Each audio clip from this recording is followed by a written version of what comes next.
Assalamualaikum warahmatullahi wabarakatuh. Pada kali ini kami kelompok 16 yang beranggotakan saya Ikhwan Nugroho, nomor induk mahasiswa 116.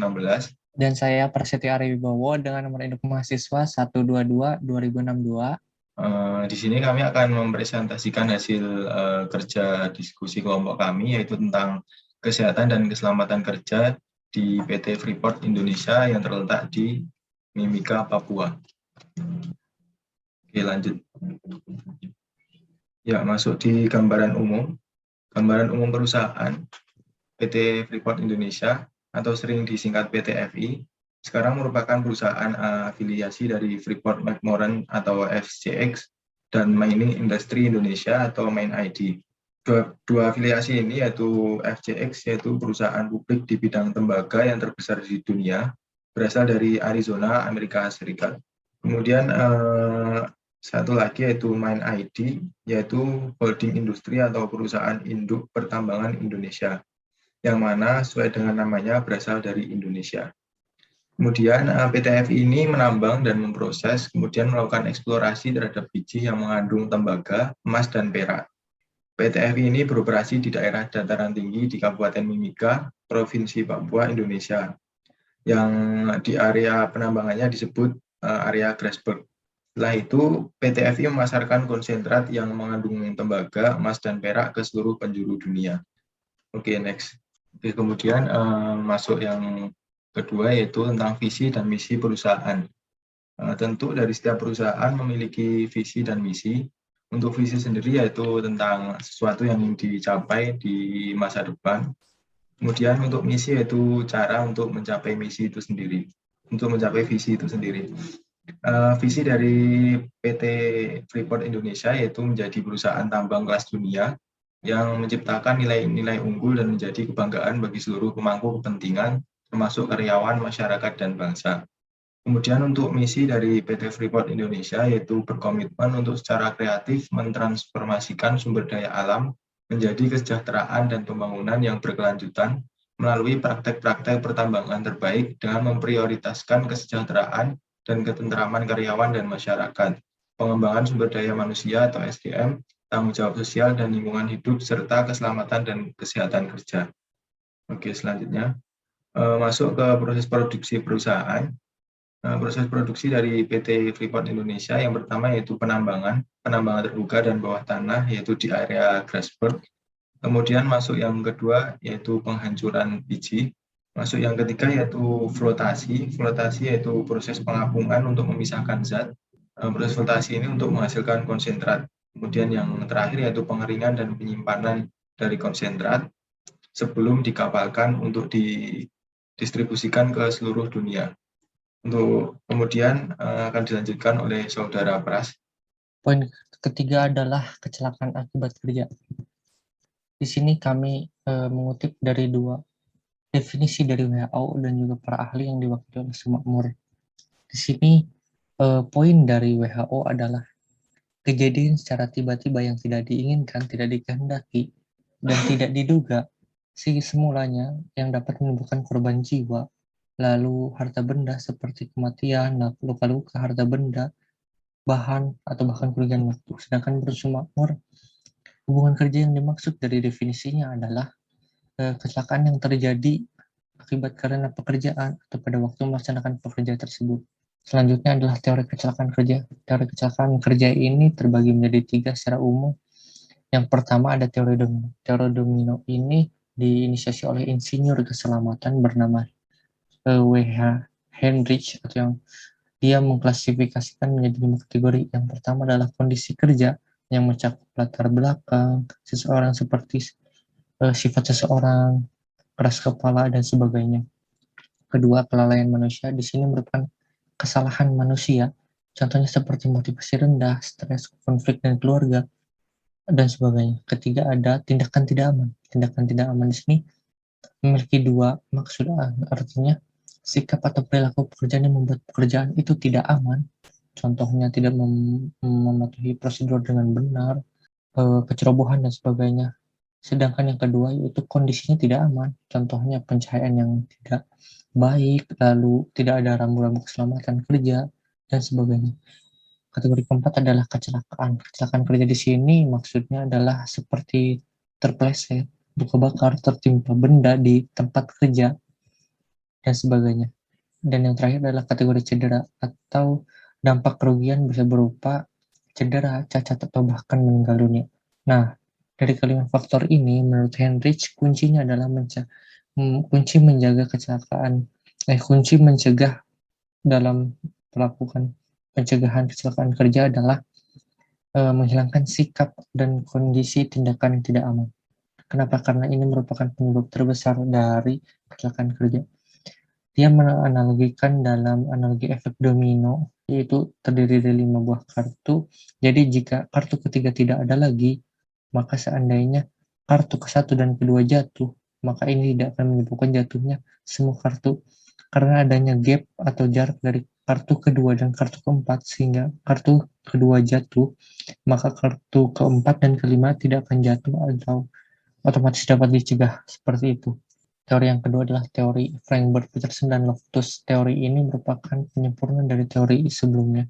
Tetapi mereka mulai melihat dari sisi manajemennya itu lemahnya kontrol. Contohnya, kurangnya pengawasan terutama dalam fungsi manajerial, kurang baiknya perencanaan, kurang baiknya pengawasan, controlling, dan sebagainya. Yang kedua ada sumber penyebab utama atau penyebab dasarnya bisa terjadi oleh manusia, contoh pengetahuan kurang, problem, mental, kemampuan yang tidak cukup, dan juga ada faktor pekerjaan karena standar mutu pekerjaan yang tidak memadai atau desain yang tidak baik. Gejala penyebab langsung yang ketiganya, dan yang keempat ada kontak peristiwa atau insiden yang terjadi akibat sumber energi yang melebihi batas aman dari pekerjaan tersebut. Contohnya beban berlebih menyebabkan kecelakaan dan sebagainya. Yang kelima adalah kerugian gangguan. Kerugian gangguan ini berupa kehilangan nyawa manusia, kesakitan, dan sebagainya. Yang ketiga adalah teori switches. Teori switch ini merupakan ide dari James Lawson menggambarkan proses kecelakaan kerja melalui potongan-potongan keju Swiss, sehingga dinamakan teori switches. Dia membagi ke dalam 4 layer. Yang pertama ada organizational influence atau pengaruh pengorganisasian dan kebijakan manajemen dalam terjadinya kecelakaan. Contohnya, top manajemen tidak memastikan bahwa bawahannya tidak melakukan aspek keselamatan dengan baik. Yang kedua ada unsafe supervision atau pengawasan yang tidak baik. Contoh supervision yang tidak memonitoring pekerjaan dari bawahannya. Yang ketiga ada precondition for unsafe act. Contohnya adalah tidak melakukan sesuai prosedur.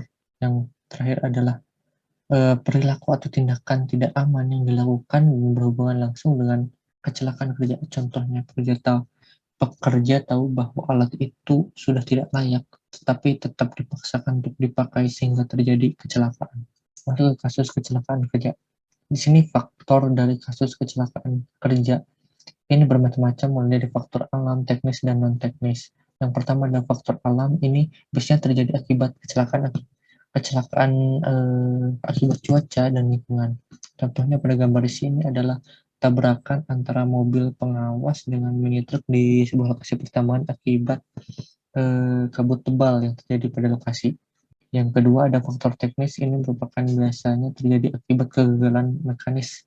Seperti pada gambar adalah alat berat yang gagal dalam mengangkut bahan sehingga terjadi kegagalan mekanis. Yang ketiga adalah faktor non-teknis. Faktor non-teknis ini bersumber dari manusia, kelalaian, dan juga hal-hal yang di luar kendali. Contohnya seperti terguling, ini adalah kelalaian supir dalam mengendarai sehingga menabrak tanggul pembatas. Yang kedua adalah insiden penembakan dan pembakaran. Ini akibat ulah kriminal yang mengakibatkan mobil di lokasi menjadi kebakar, dan ini terjatuh akibat pekerja tidak menggunakan APD dengan baik.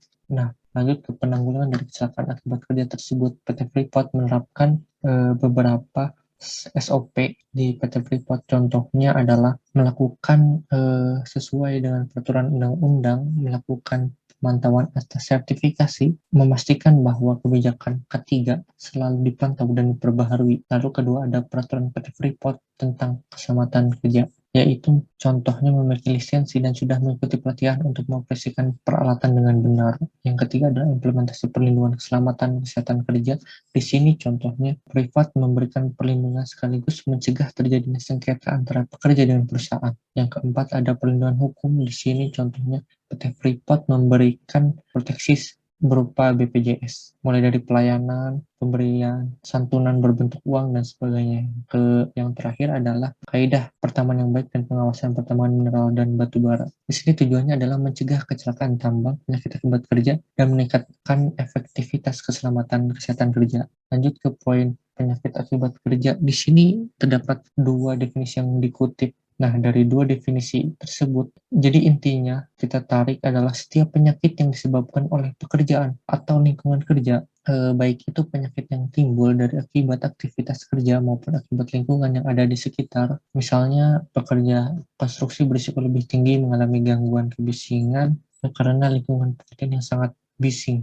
Lalu selanjutnya adalah kasus-kasus akibat kerja adalah tuberkulosis adalah penyakit saluran pernafasan yang terjadi akibat bakteri. Yang kedua ada pneumokoniosis adalah penyakit akibat penumpukan debu pada paru. Yang ketiga ada gangguan pendengaran yang akibatnya pada saat proses pertambangan terjadi proses pengolahan emas yang dalam waktu lama mengakibatkan gangguan pendengaran. Yang keempat adalah gangguan otot dan tulang. Di sini berkaitan dengan faktor ergonomi, yakni cara kerja yang salah, posisi kerja salah, terus lingkungan kerja yang salah, cara kerjanya salah, dan sebagainya. Terakhir adalah kasus keracunan merkuri disebabkan oleh uap merkuri yang terhirup oleh para pekerja yang tidak menggunakan APD dengan baik pada saat itu. Nah, dari penanggulangan penyakit akibat kerja tersebut adalah penanggulangan. Yang pertama adalah penyakit pneumokoniosis dan TBC.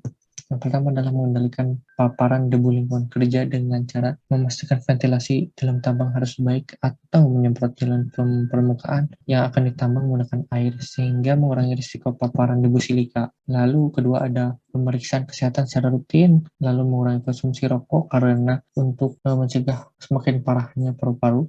Yang terakhir adalah menggunakan APD, tentu saja seperti sarung tangan, helm safety, dan sebagainya.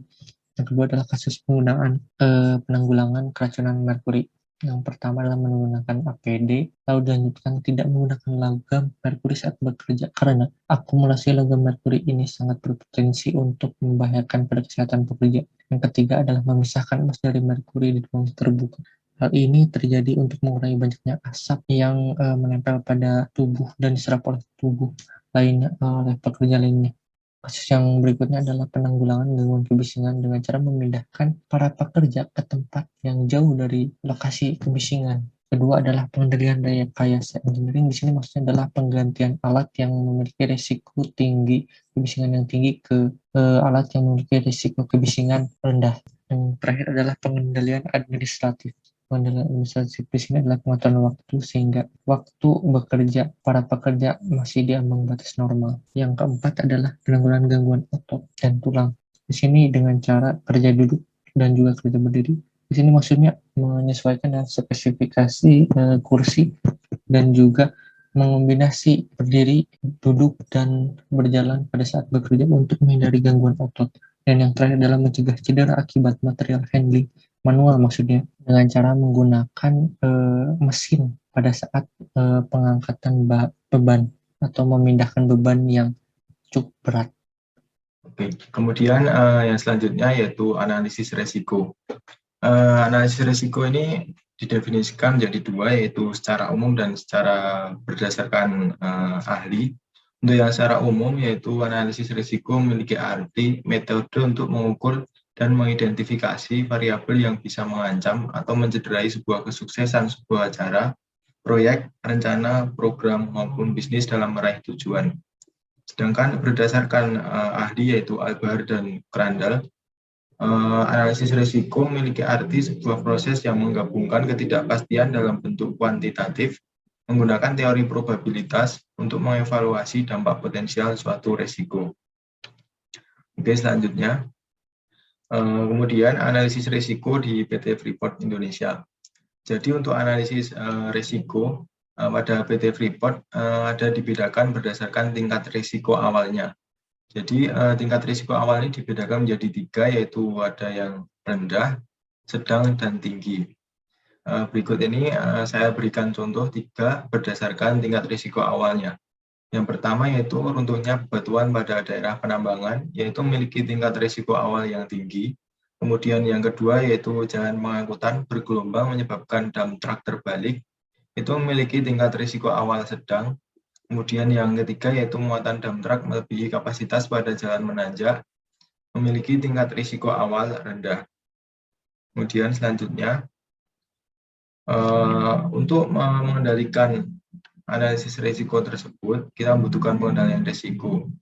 Secara umum, pengendalian risiko memiliki arti metode di mana perusahaan mengidentifikasi potensi kerugian yang mungkin terjadi dan menyusun strategi untuk mengurangi atau menghentikan kerugian tersebut.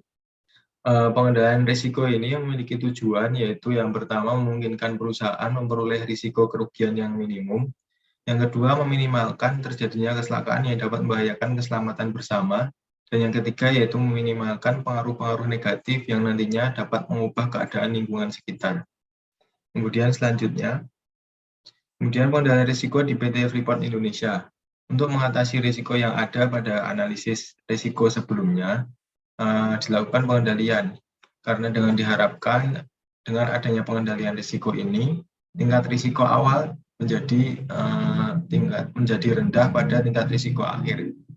Beberapa di antaranya yaitu memperkuat penyangga batuan dan melakukan maintenance secara berkala, yaitu untuk mengendalikan risiko robohnya galian pada penambangan. Kemudian di akhir yaitu memiliki tingkat risiko akhir rendah. Yang kedua, selalu mengkomunikasikan keadaan yang terjadi, melakukan maintenance jalur dengan bulldozer, yaitu untuk menangani analisis risiko yaitu jalan yang bergelombang. Pada akhir memiliki tingkat risiko yaitu rendah. Yang ketiga yaitu mengusahakan pengangkutan tidak melebihi kapasitas, yaitu pengendalian risiko. Untuk analisis risiko yaitu muatan dump truck yang terlalu berlebih. Nantinya pada tingkat risiko akhir memiliki tingkat risiko rendah. Kemudian selanjutnya, dari beberapa poin yang sudah kita sampaikan, dapat disimpulkan menjadi beberapa poin. Yang pertama yaitu PT Freeport Indonesia telah melaksanakan Undang-Undang Nomor 13 Tahun 2013 terkait Ketenagakerjaan dan Peraturan Menteri Pertambangan dan Energi Nomor 38 Tahun 2014. Kemudian yang kedua, PT Freeport sudah mulai merespon dengan membuat peraturan pencegahan penyakit akibat kerja. Dan yang terakhir, berdasarkan analisis risiko, PT Freeport Indonesia telah berhasil mendapatkan data tingkat risiko dengan mengklasifikasikan tingkat risiko awal. Dan yang terakhir, tentunya, pada bagian terakhir, kita juga memberikan saran, yaitu saran dari kita, PT Freeport diharapkan lebih memperhatikan dan meningkatkan pengendalian kebisingan, meningkatkan standar K3, dan meningkatkan pengendalian risiko. Selain itu, pekerja perlu diberikan pendidikan rutin terkait K3.